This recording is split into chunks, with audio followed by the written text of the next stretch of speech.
आम आदमी पार्टी के नेता और दिल्ली वक्फ बोर्ड के चेयरमैन अमानतुल्लाह खान, अब उनकी मुसीबतें बढ़ती नजर आ रही हैं, क्योंकि उनके ऊपर जो भर्ती घोटाले को लेकर आरोप लगे थे, जिसकी जांच जो दिल्ली की एसीबी है इसको दी गई थी, एंटी करप्शन ब्यूरो को।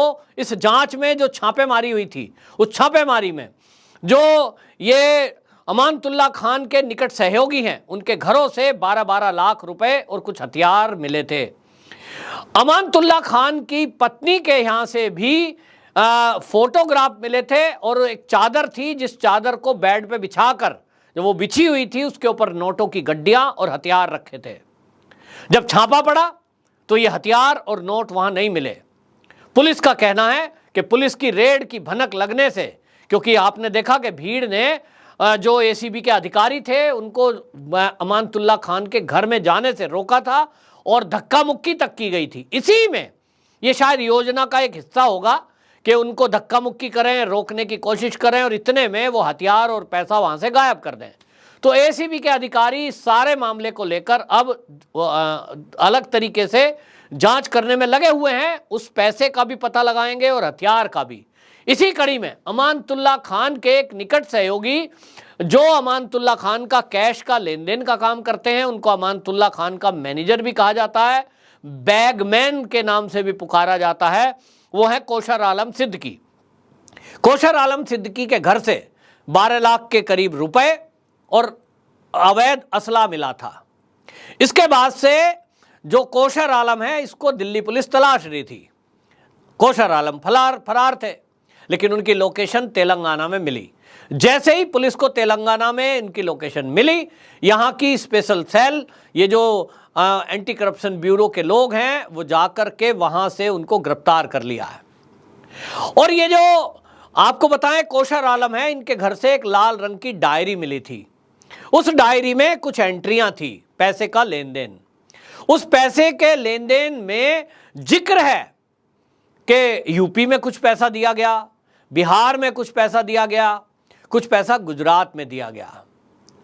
अब पुलिस का ये एक इन्वेस्टिगेशन का पार्ट है कि ये जो पैसा दिया गया, क्या ये देश विरोधी एक्टिविटी के लिए दिया गया या किसी और काम के लिए। क्योंकि आपने देखा कि जब भी कभी किसी राज्य में दंगे हुए हैं, फसाद हुआ है, तो उसके पीछे कहीं ना कहीं इस तरह के लोगों का हाथ देखा गया है कि कुछ पीछे से फंडिंग की गई है। हाल ही में पिछले दिनों जब आपने देखा कि आम आदमी पार्टी का ही एक व्यक्ति ताहिर हुसैन, दिल्ली के दंगों में उसका नाम सामने आया था, तो उसको भी इसी तरह से कहीं ना कहीं से पैसे मिले थे, और दिल्ली पुलिस ने बाकायदा उसके सारे सबूत जुटाए थे। तो दिल्ली पुलिस का अब इस समय यह कहना है कि जब हथियार जुटाए जा रहे हैं, अवैध असला मिला है, गोलियां मिली है, तो किस लिए गुजरात में जो पैसा गया है, क्या आम आदमी पार्टी की तरफ से गुजरात के चुनाव में कुछ हिंसा कराने का विचार था? क्या वहां पैसे इसलिए थे कि चुनाव में लोगों की वोट दिलवाई जा सके, या कुछ और? अब ये सब कुछ क्या था, इसी की जानकारी के लिए दिल्ली पुलिस की जांच कर रही है टीम। अब लाल रंग की डायरी जो कौशर आलम के सिद्दीकी के घर से मिली, उसमें जो एंट्री है, एक तो उसकी जांच हो रही है। दूसरा, दिल्ली पुलिस को एक ये भी पता लगा है कि जो दिल्ली वक्फ बोर्ड है, भर्ती घोटाले की जांच कर रहा था, लेकिन भर्ती घोटाले की जांच करते करते उनके पास कुछ और भ्रष्टाचार के सबूत मिले हैं जो कि बहुत गंभीर है। और इसी में जो अमानतुल्लाह खान है, अब यह माना जा रहा है कि वो कम से कम 1 साल तक तो अब वो जेल रहेंगे। यह केस ईडी को ट्रांसफर हो सकता है, और ईडी के जो कानून है वो संपत्ति जब्त करना, और व्यक्ति की जमानत तो होती ही नहीं है। हम देख रहे हैं कई लोग जेल में बंद हैं। तो अब इस मामले में ईडी की एंट्री होने वाली है, और वो इसलिए है कि वक्फ बोर्ड की, दिल्ली वक्फ बोर्ड की एक जमीन का ऐसा खुलासा हुआ है कि जिस जमीन में एक मस्जिद बनी हुई थी, मस्जिद चल रही थी एक बिल्डिंग में, उस बिल्डिंग में दुकानें बना दी गई, और दुकान बनाकर उनको सस्ते दाम पर बेच दिया गया।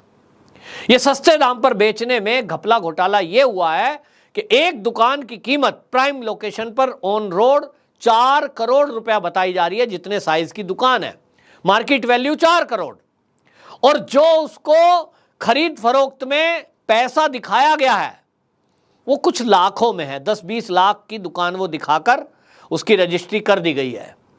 अब आप समझिए कि यदि 4 करोड़ की चीज को 10 लाख रुपए की दिखाकर किसी को दे दी गई, तो वो जो 3 करोड़ 90 लाख रुपए का स्टांप लगता, वो स्टांप की चोरी है, रिवेन्यू की चोरी है, और यह अपराध है।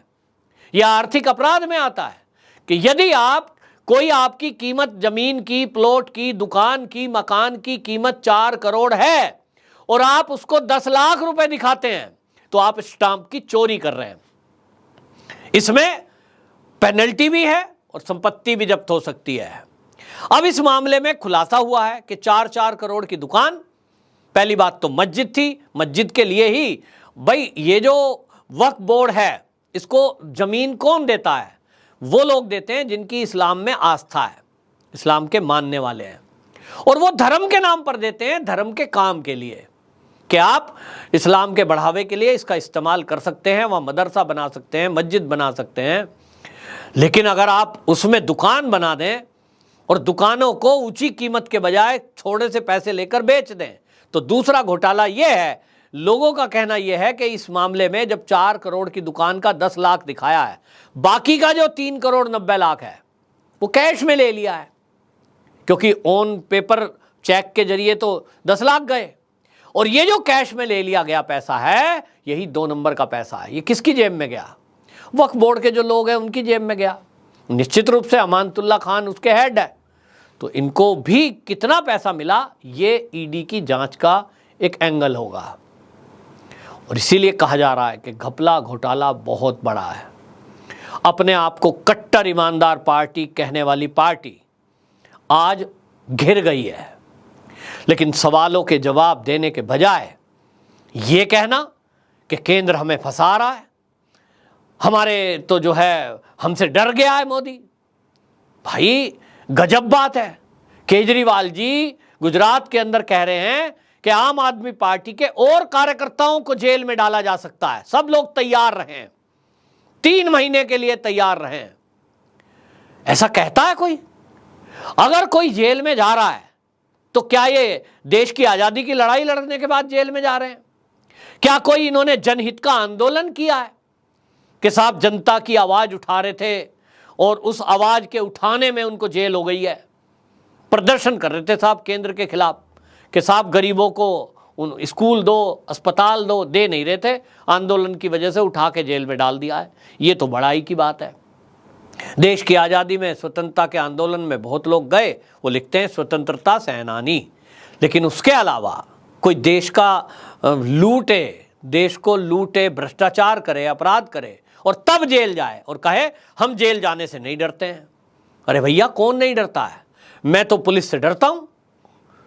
मैं इतने लोगों को जानता हूं, राजनीति में भी बहुत लोगों को जानता हूं, लेकिन फिर भी पुलिस से डर लगता ही है कि भाई कोई अपने से गलती ना हो जाए, गाड़ी चला रहे हैं, किसी से टक्कर ना हो जाए, कहीं रेड लाइट जंप ना हो जाए, पुलिस पकड़ती है, चालान काट देगी। तो मैं तो डरता हूं। लाल बत्ती पे रुकते हैं, कानून का पालन करते हैं, क्योंकि कानून का पालन नहीं करेंगे तो पुलिस है।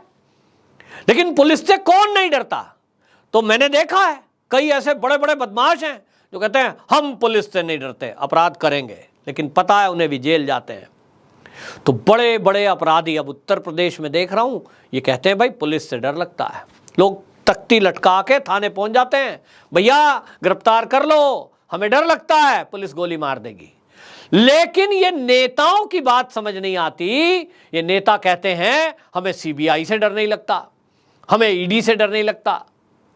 तो इसका मतलब तो ये उन बदमाशों से भी ऊपर वाले लेवल के हैं। एक बदमाश, चोर, उचक्का, डाकू बदमाश डर रहा है, लेकिन ये कहते हैं हम ना सीबीआई से डरते हैं ना ईडी से डरते हैं। ये राजनीति के लोग होते कैसे हैं? ममता बनर्जी को सुनिए, वो कहती हैं मैं नहीं डरती ईडी सीबीआई से। भैया, आपको कौन डरा रहा है? लेकिन जो अपराध करेगा, जो लूट करेगा, खसूट करेगा, उसको तो डरना है। मत डरिए, जेल जाओगे तो आप जेल जाने के लिए लोगों को उकसाएं, ये कहें कि आप जेल जाने को तैयार रहिए। ये क्या बात हुई भाई? इसका मतलब तो आप अपराध को उकसा रहे हैं। और इसलिए ये जो सब चल रहा है, इसको लेकर के आपको बताए, दिल्ली सरकार का जो भ्रष्टाचार हुआ था, जो शराब का घोटाला है, जिसमें ये सत्येंद्र जैन जेल में गए, मनीष सिसोदिया से जो पूछताछ हुई। अब इसमें कोई कहे साहब मनीष सिसोदिया को पुलिस पकड़ के ले जाएगी, हमने भ्रष्टाचार तो किया नहीं है, वो पूरी डिटेल है, कोर्ट में गई है, जांच चल रही है। तो भाई ठीक है, अब जो सूत्र हैं वो ये बता रहे हैं ईडी के भी कि भाई अभी जो है गुजरात का चुनाव है और आम आदमी पार्टी ये चाहती है कि इसकी सहानुभूति उनको मिल जाए और मनीष सिसोदिया को जेल में डाल दें, तो ये कहें कि देखो भाई हमसे डर के जेल में डाल दिया हमारा नेता। तो अभी जरा उनको पूछताछ करके छोड़ दिया है, लेकिन आश्चर्यजनक बात यह है कि ये लोग इस तरह का, मैंने देखा है टीवी डिबेट में बैठ के बोलते हैं कि साहब हमें तो ये कह दिया है, ईडी के अधिकारी बता रहे हैं कि हमारे ऊपर मोदी का दबाव है कि इनको पकड़ो, इनके खिलाफ कार्रवाई करो। कौन अधिकारी बता रहा है आपको? ये कहते हैं साहब जो न्यायाधीश हैं उनके ऊपर भी भाजपा ने सवाल उठा दिया है, नहीं तो न्यायाधीश ने तो क्लीन चिट दे दी है, अपने आप को अपने आप ही क्लीन चिट दे देते हैं। ऐसा गजब पार्टी हमने पहली बार देश में देखी है, खुद ही वकील, खुद ही जज, खुद ही निर्णय। तो कुल मिलाकर के दिल्ली में जो हुआ, ये जो घपला है, जो घोटाला है, ये शराब घोटाला, फिर वो डीटीसी घोटाला, फिर ये भर्ती का घोटाला और अभी शौचालय का घोटाला खुलने जा रहा है। फिर पता लग रहा है कि वक्फ बोर्ड की ज़मीन किस तरह से पार्कों में लोगों को बसा दिया गया। ये कई सारे घपले घोटाले जो खुल रहे हैं, इतना तो तय है कि जो देश को बदलने की राजनीति करने का दम भरने वाले आम आदमी पार्टी के लोग थे, अब उनके ही लोग, उन पर सवाल उठाने वाले कई अलग हो गए। कुमार विश्वास को हमने देखा, प्रशांत भूषण को हमने देखा, बहुत लोग, योगेंद्र यादव अलग हो गए और अब तो अन्ना हजारे जी भी इनके खिलाफ पत्र लिखकर ये कह रहे हैं भैया हमने सोचा नहीं था कि केजरीवाल कभी शराब को भी बढ़ावा देगा, हम तो इसके विरुद्ध हैं। तो अपने ही इन पर सवाल उठा रहे हैं। भारतीय जनता पार्टी का तो काम है, वो तो विपक्ष में है, जब पक्ष के लोग सवाल उठा रहे हैं। कुल मिलाकर के ये घपले घोटालों से इतना तय है कि आने वाले दिनों में और अभी जो आम आदमी पार्टी के नेता हैं वो भी जेल में जाएंगे और लाल डायरी में किन किन की एंट्री है। वक्फ बोर्ड की जमीनों में घपला घोटाला करके जो करोड़ों रुपए कमाए गए, ये भी जांच एजेंसियों को कंप्लेंट मिल रही है कि इसका हिस्सा केजरीवाल जी को गया है, तो इसकी भी जांच करें, मतलब इस एंगल से भी जांच करें। यदि ऐसा होता है तो ये भी तय है कि केजरीवाल जी भी जेल जा सकते हैं, ऐसा दिल्ली पुलिस के सूत्र का कहना है। वंदे मातरम।